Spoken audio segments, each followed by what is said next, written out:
Chef Scott Heinonen here from Tinderbox Kitchen. Welcome to our new segment called Table 22 here at Tinderbox Kitchen, focusing on some of Flag's finest chefs, some of their culinary endeavors, trials, and tribulations.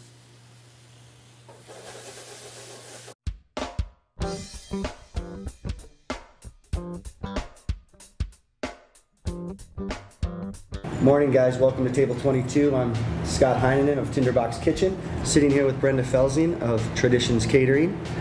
And welcome. Thank you. Nice I'm very excited to be here. Thanks for getting up early to chat about food and whatnot. Of course. Should we cheers with our coffee? Absolutely. So, Traditions is your catering company locally. How's that going for you?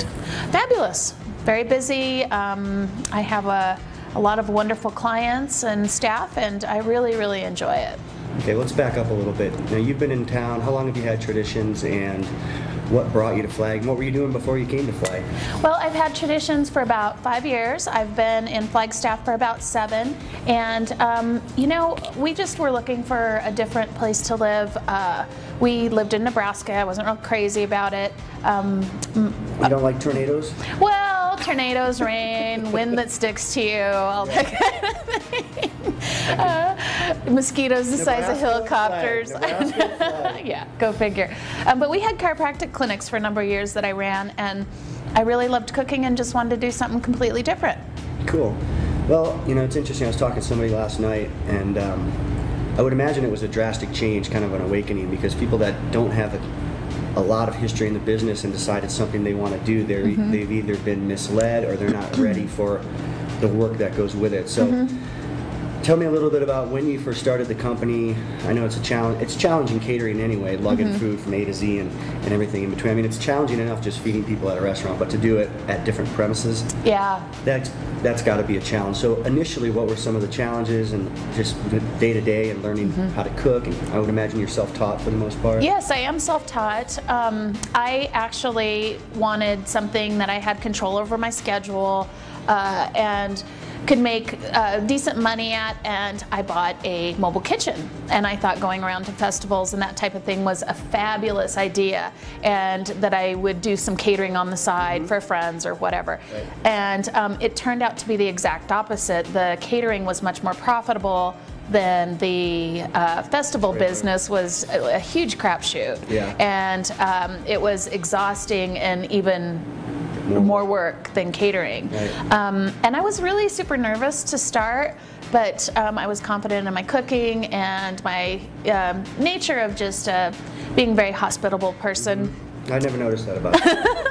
No, not at all.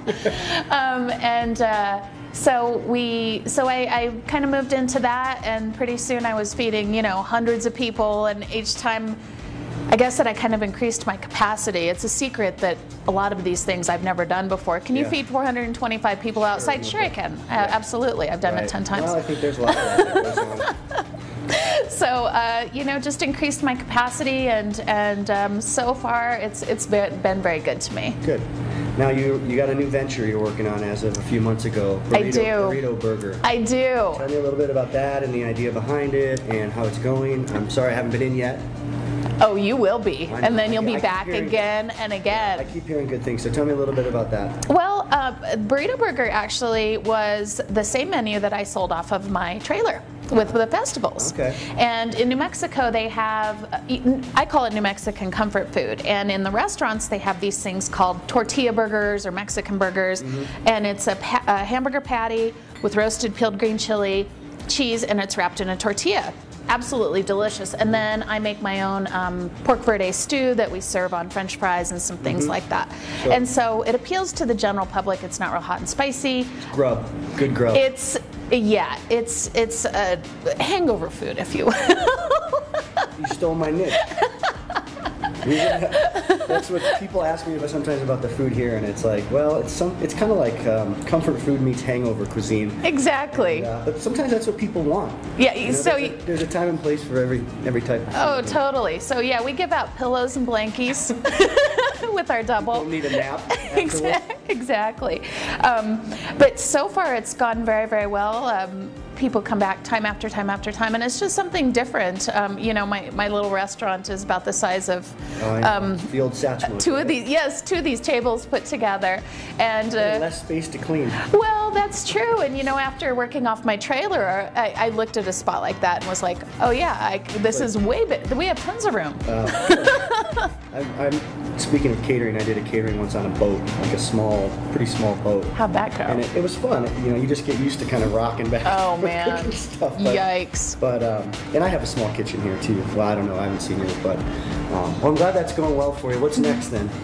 Well, I have a lot of exciting things coming up. I've been invited to teach cooking classes on an Alaskan cruise next year. And as you know, I teach cooking classes at the Season Kitchen every month. Yep.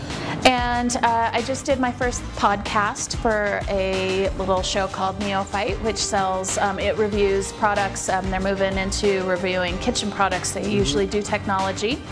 And I've been invited on Sonoran Living to do a cooking segment there. And I should be sitting here apparently.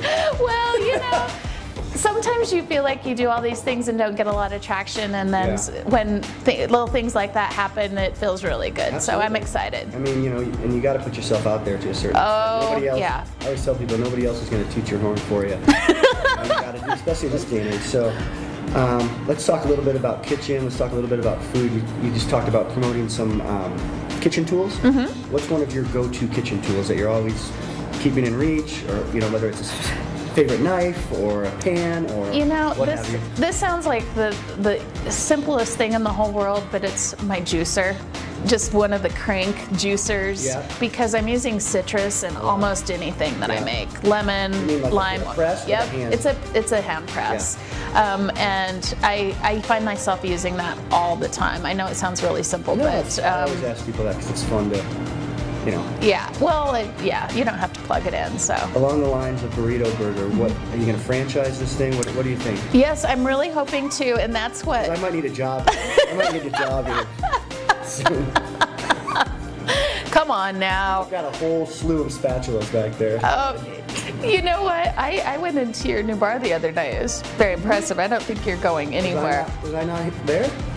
No, you weren't. It must have been Tuesday evening. No, I don't know. It was Friday or Saturday. I only go out on the weekends. A late nighter. Oh, maybe so. Maybe so.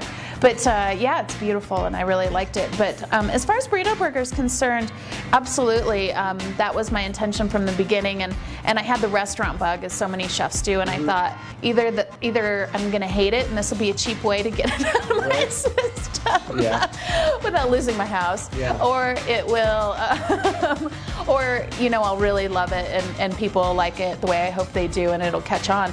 And so far, you know, within 6 weeks, I've had the same people come back 5, 6, 7, 8 times. So that's very validating and exciting. And yeah, hopefully we'll get another couple stores going. At this point, I bought myself a job.